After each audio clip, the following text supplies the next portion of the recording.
السلام علیکم ناظرین، فارسی گرامر کے ایک نئے سبق کے ساتھ ابوبکر کشموری آپ حضرات کے سامنے حاضر ہیں۔ ہم مشتقات پڑھ رہے تھے اور اس سے پہلے ہم نے 4 مشتقات پڑھ لیے۔ آج ہم 5واں اور 6واں مشتق یعنی اسم اعلیٰ اور اسم حالیہ آپ حضرات کو پڑھائیں گے۔ گزشتہ سبق اگر آپ حضرات نے نہیں دیکھا تو ڈسکرپشن میں لنک موجود ہے، آپ اس پہ کلک کر کے وہ سبق دیکھ لیں تاکہ یہ سبق سمجھنے میں بھی آسانی ہو۔ تو آئیے اپنا آج کا سبق شروع کرتے ہیں۔ اسم اعلیٰ وہ اسم مشتق جو اس چیز کے بارے میں بتائے جس کے ذریعے سے فعل حاصل ہوا ہے، یعنی جو آلے کے بارے میں بتائے۔ اعلیٰ یعنی جس چیز سے کام کیا جاتا ہے اس چیز کے بارے میں بتائے، اس کو کہتے ہیں اسم اعلیٰ۔ ٹھیک ہے، اسم اعلیٰ۔ تو جیسے اعلیٰ شنیدن، سننے کا اعلیٰ، اس کے بنانے کے قاعدے دیکھ لیں۔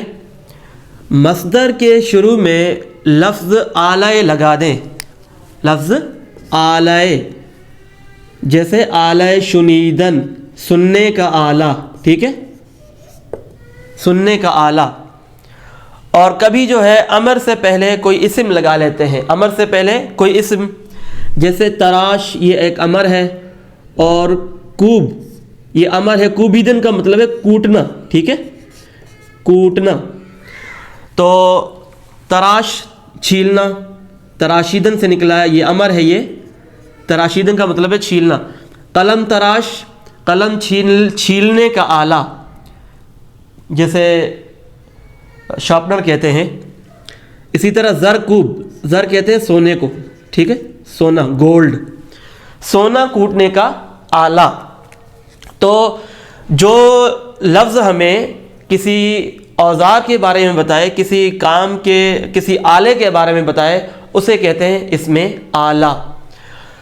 اسم حالیہ وہ اسم مشتق ہے جو فاعل یا مفعول کی حالت کو بیان کرے۔ یہ لفظ سے بھی سمجھ میں آ رہا ہے کہ حالیہ وہ اسم ہے جو فاعل یا مفعول کی حالت کو بیان کرے۔ ٹھیک ہے، جیسے زاہد خندہ آمد، زاہد خندہ آمد، زاہد ہنستا ہوا آیا۔ ٹھیک ہے، اب یہ خندہ جو ہے، خندہ یہ حال ہے۔ ٹھیک ہے، حال، اور جس کا حال بیان کیا جاتا ہے اسے کہا جاتا ہے ذوالحال، یعنی حال والا۔ تو حال کیا ہے؟ خندہ، ہنستا ہوا۔ ٹھیک ہے، تو زاہد یہاں پہ ذوالحال ہے، آمد فعل ماضی۔ تو یہ بنانے کا قاعدہ کیا ہے؟ بنانے کا قاعدہ سن لیں آپ حضرات۔ امر حاضر کے صیغہ واحد کے آخر میں الف اور نون لگا دیں تو یہ بن جائے گا ہمارا اسم حالیہ۔ جیسے خندیدن، ہنسنے سے، ہنسنا، اس سے امر ہے خند۔ ٹھیک ہے، اس کے آخر میں یہ الف اور یہ نون لگا دیا تو یہ بن گیا خندہ۔ خند تو ہنس، اور خندہ ہنستے ہوئے۔ تو یہ تھا ہمارا آج کا بہت ہی آسان سبق۔ امید ہے کہ آپ حضرات کو پسند آیا ہوگا اور سمجھ میں بھی اچھے سے آ گیا ہوگا۔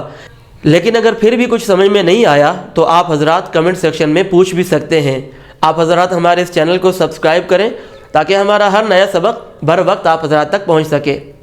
اگلے سبق میں ہم انشاءاللہ آخری مشتق یعنی اسم تفضیل کے بارے میں آپ حضرات کو بتائیں گے۔